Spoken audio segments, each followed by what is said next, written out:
So it says in the pasuk that by paraduma, very interesting. It says in the pasuk that who should do the paraduma? Not Aaron HaKohen, but his son Elazar. Why?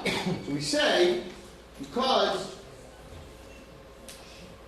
the paraduma, right, was mechaper, the mother, which is the para, was mechaper on the egel. The egel is the baby, the calf. So the paraduma was mechaper on the egel. So here we want shebra mezaka Adam, the son is mezaka the father. They are typically still in the zakah shel egel. Since Aaron caused a little bit the damage of the egel, the golden calf, so now we're asking his son by bringing the paraduma, which is mechaper on the egel, to fix what Aaron did. Okay. He says that sometimes, listen to this, sometimes a Talmud, a student, can fix what his Rebbe did wrong. So it's not only the son that can fix what his father did wrong, but a student can fix what his Rebbe did wrong. So he says the following story. Maya and Elisha ben Avia? What? Maya and Elisha ben Avia? No. So the story is like this. It was a story that happened in Lita, right? It's the way in the Doris of Rishonim, there was a big tzaddik, his name was Rav Zundel HaChassid. And in those days it was very hard to travel between towns, right? And there was very bad robbers on the way. And so they would go once a week in a caravan with soldiers from the Malchus. Okay. So there was this poor guy, and he wanted to travel from city to city. It was very hard. And he heard that there's a great rabbi, Rav Zundel, who in his house, he used to have a lot of orphans. Rav Zundel would take him to his house, a lot of orphans, and he would teach them Torah. So this one boy who was 17 years old, and he wanted to learn very much. So he told his mother, I want to go to this town, and I want to go to learn by Rav Zundel. And the mother didn't want, because it's very dangerous, and they're very poor. But she finally allowed him to go. Okay. So he came to the Rebbe, and he learned there for 6 months. And he became basically like one of the kids. And every 6 months, this boy would go to visit his mother. He'd go home after yeshiva, 6 months in yeshiva, and he'd go visit his mother during the holidays. After 2 years, on his way home to his mother, he got lost. And he came into a very bad desert. And he didn't know where he was. And it became night. And he was scared that the kidnappers and the robbers and the thieves would find him. So he started to cry, and he started to daven to Hashem. And all of a sudden he saw a beautiful palace in the middle of this desert that he was. So he ran to Simcha, to this place, and he knocked on the door. And for some reason he became very scared. It was a weird looking door. He became very scared. And he heard a voice from inside the house. And it said, Ephraim, Ephraim, Bohena, come inside. When he heard that, so he came to the door. And he saw, when he opened the door, a huge, like a banquet hall, a huge room like in this palace. And there was a beautiful table with all kinds of food. And around the table were these old men sitting there. And each one looked like a malach. And each one of them at the table looked like a malach. He got very scared. He didn't know where he was. And he saw that in the middle of the shulchan, in the middle of the table, was a very, very old man. And the old man said, B'ni, my son, Ulai ata Rabcha, Rav Zundel HaChassid, would you like to see your Rebbe, Rav Zundel? So, he became very scared. Rav Zundel wasn't alive anymore. So what do you mean, can I see Rav Zundel? And he began to shake, and he wasn't able to stand up. He heard this old man called his Rebbe Rav Zundel come into the room. Rav Zundel, Bohena, come here. And the boy saw, Rav Zundel, his Rebbe, came into the room, and he was covered with the talis, and he was wearing tefillin.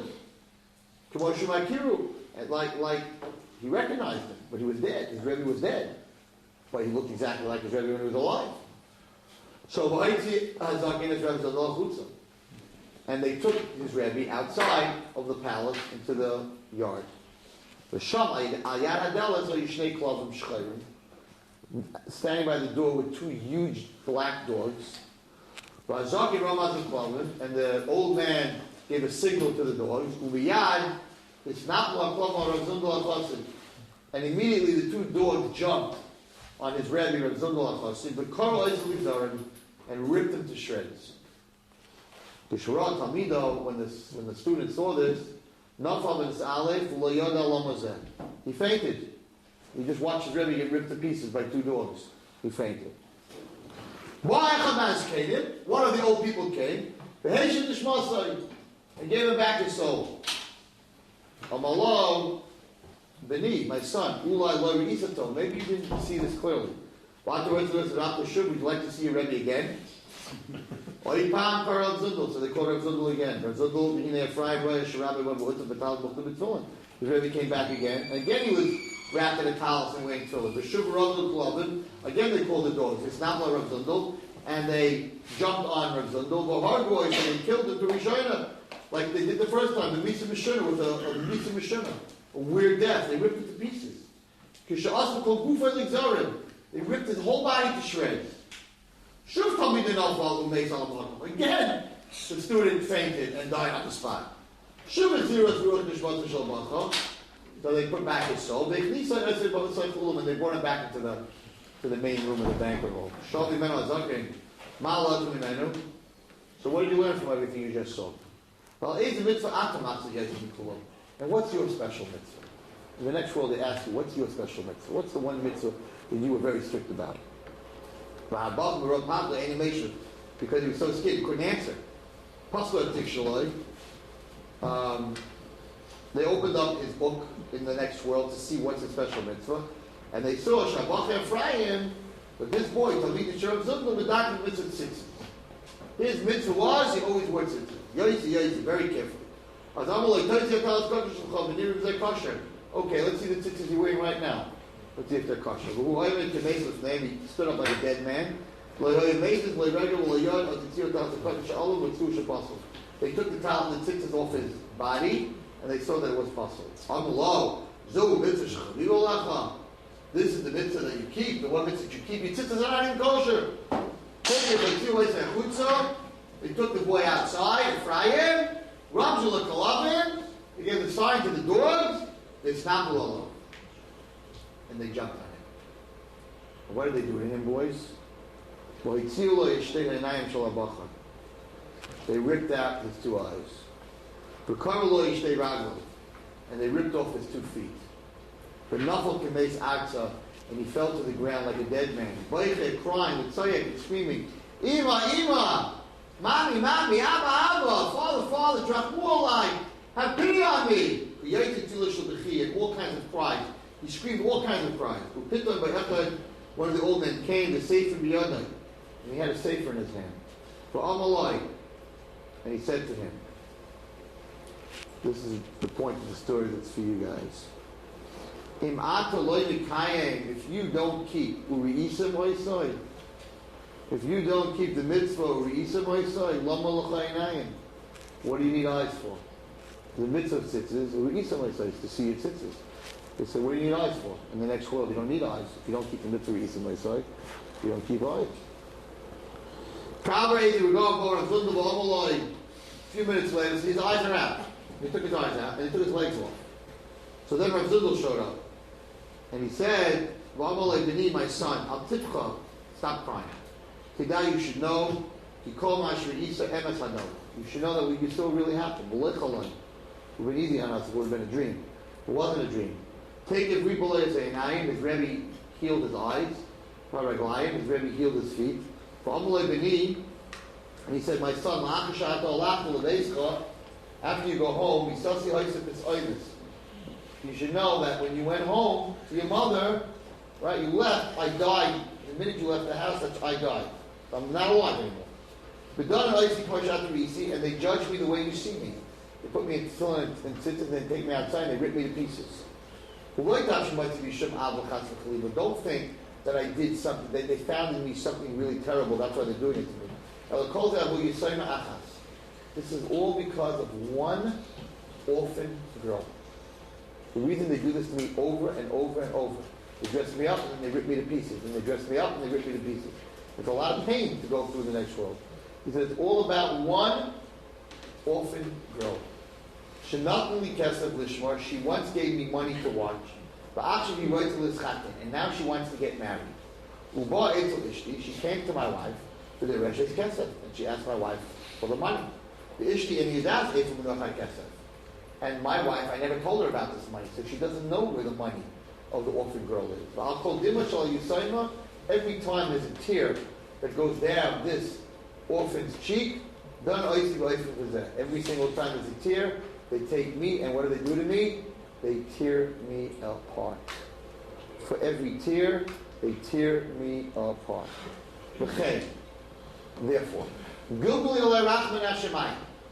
in heaven, they had pity on me. That you would come, hey, not here. Today, Shetakel is not from Mitzvah, so you can say to me, now my son, talk and get up.